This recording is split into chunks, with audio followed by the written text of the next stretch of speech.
Assalamu alaikum students.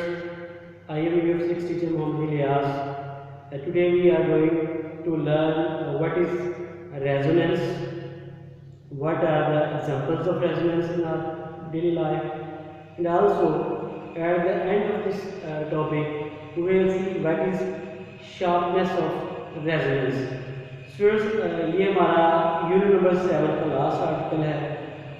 Next lecture में इंशाल्लाह हम इस चैप्टर के प्रॉब्लम्स को सॉल्व करने की कोशिश करेंगे. तो आइए मेरे साथ देखते हैं कि व्हाट इज रेजोनेंस. इस डेफिनेशन को बताने से पहले स्कूल्स में आपको ये बताना चाहूँगा कि प्रीवियस लेक्चर में हमने ये पढ़ा था कि what is driven harmonic oscillator. एक ऑब्जेक्ट फॉर एग्जांपल पेंडुलम अपनी नेचुरल फ्रीक्वेंसी के साथ वाइब्रेट कर रहा है और हमें पता है कि वो कुछ टाइम के लिए वाइब्रेट करेगा, then after automatically they will stop. अगर हम ऐसा चाहें कि हम उसको स्टॉप ना होने दें तो हमें उस पेंडुलम को रेगुलर पुश देना पड़ेगा. अगर हम किसी सिस्टम को रेगुलर पुश दें या उसको कोई फोर्स प्रोवाइड करें तो ऐसे सिस्टम को हम ड्रिवन हार्मोनिक ऑसिलेटर कहते हैं. तो स्टूडेंट्स, ये कैसे पॉसिबल होता है कि वो ऑब्जेक्ट जो है वो मूव करना शुरू कर देता है अगर हम ऐसी फोर्स लगाएंगे जो उसकी नेचुरल फ्रीक्वेंसी के साथ मैच नहीं करेगी, या जो फोर्स हम लगा रहे हैं उसकी नेचुरल फ्रीक्वेंसी और है और जो ऑब्जेक्ट ऑसिलेट कर रहा है उसकी नेचुरल फ्रीक्वेंसी और है, तो फिर ये जो ऑसिलेटर है वो स्टॉप कर जाएगा. अगर दोनों की फ्रीक्वेंसी मैच करेगी देन ये रेजोनेंस अकर होगी. आइए देखते हैं व्हाट इज डेफिनेशन. स्टूडेंट्स, कोई भी ऑब्जेक्ट जो है वो रेजोनेट तब करेगा जब उसकी, जैसे मैंने अभी बताया कि नेचुरल फ्रीक्वेंसी किसी अप्लाइड फोर्स के नेचुरल फ्रीक्वेंसी के इक्वल हो जाएगी. तो इसको मैं यूँ डिफाइन करूँगा students, the increase in amplitude of A vibrating body under the action of periodic force. वो फोर्स कौन सी होनी चाहिए?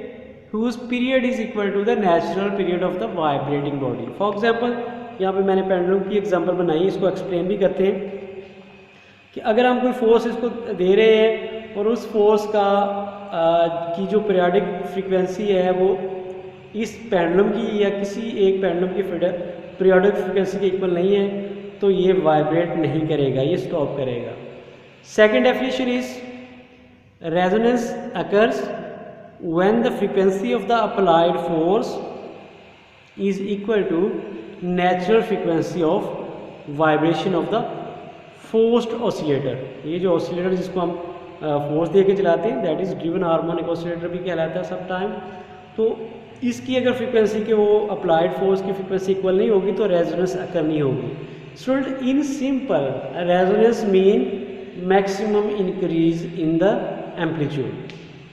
तो आपको ये पता होना चाहिए कि एम्पलीट्यूड कब मैक्सिमम इंक्रीज करेगा, जब दोनों की फ्रीक्वेंसी यानी कि जो हार्मोनिक ऑसिलेटर उसकी और जो हम फोर्स उसके ऊपर लगा रहे हैं उसकी फ्रीक्वेंसी इक्वल हो जाए, देन मैक्सिमम रेजोनेंस होगी. तो स्टूडेंट्स की एक्सप्लेनेशन के लिए मैंने क्या किया है कि 3 पेयर्स ऑफ पेंडुलम यहाँ पे लगाए हैं. छत के साथ हमने ये एक स्लाक जो है उसको बांध दिया है और इस स्लाक के साथ हमने 3 पेयर्स ऑफ पेंडुलम लगा दिए which are A and A prime, B and B prime, C and C prime. तो स्टूडेंट्स, स्टार्ट में हम क्या करते हैं, कोई इसके ऊपर फोर्स लगाते हैं तो हम नोट करेंगे कि ये सारे हिलने शुरू कर देंगे, सारे ही वाइब्रेट करेंगे.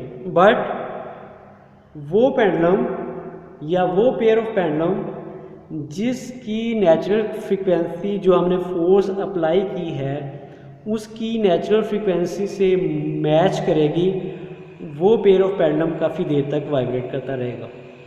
बाकी जो होंगे वो स्टॉप कर जाएंगे, वो 1, 2 या 3 वाइब्रेशंस के बाद स्टॉप कर जाएंगे. तो ये इसकी थोड़ी सी एक्सप्लेनेशन है, आपने इसे वर्डिंग में लिख देनी. No, I would like to tell you what is the resonance examples और the examples of resonance. Number 1, a swing of a child. बच्चे का जो झूला होता है अगर हम उसको पुश दें तो अगर तो हमारी जो पुश है वो रेगुलर पुश हो और उसकी पीरियडिक फ्रीक्वेंसी मैच करे उस स्विंग के साथ, देन वो काफ़ी एम्पलीट्यूड के साथ वाइब्रेट करेगा, अदरवाइज वो स्टॉप हो जाएगा। Second example, marching of soldiers. Soldiers जो किसी ब्रिज के ऊपर से जा रहे हों, अगर वो मार्च करें तो उनको रोक दिया जाता है। उसकी रीज़न ये होती है कि उनके स्टेप्स बना दिए जाते हैं कि अगर सारे सोल्जर्स एक ही दफ़ा मार्च करेंगे, हो सकता है कि उनकी जो पुशिंग फोर्स है उसकी फ्रीक्वेंसी मैच कर जाए ब्रिज की फ्रीक्वेंसी से। फिर क्या होगा कि एम्पलीट्यूड बढ़ जाएगा, और एम्पलीट्यूड बढ़ने से क्या होगा, ब्रिज टूट सकता है। Third example, that is tuning of radio station.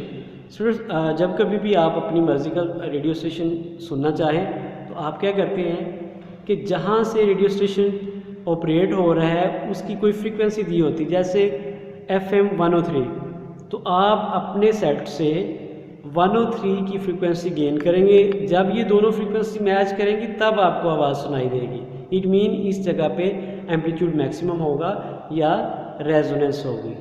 Fourth example is microwave oven, जो आप घर में रोज़ाना यूज़ करते हैं।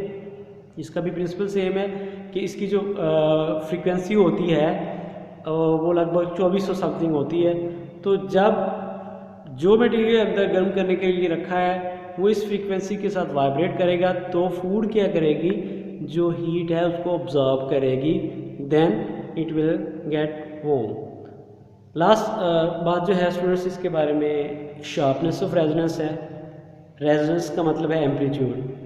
तो जिस जगह पे एम्पलीट्यूड ज़्यादा होगा इट मीन वहाँ पे रेजोनेंस ज़्यादा है, और उस जगह पे स्मॉल डैम्पिंग होगी। डैम्पिंग क्या है कि वो फोर्स जो आगे से उसको रोक रही है, जो उसका एम्पलीट्यूड कम करती है।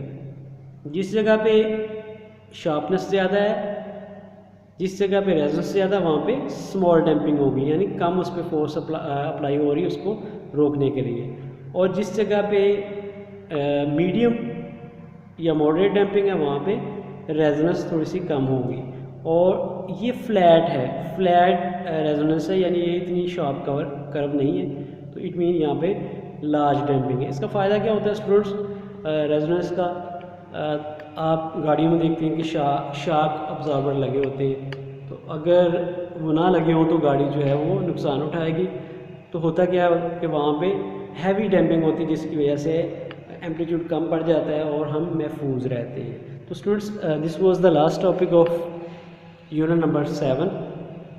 इंशाल्लाह हम नेक्स्ट लेक्चर के साथ आएंगे तो न्यूमेरिकल्स की तरफ तवज्जो देंगे।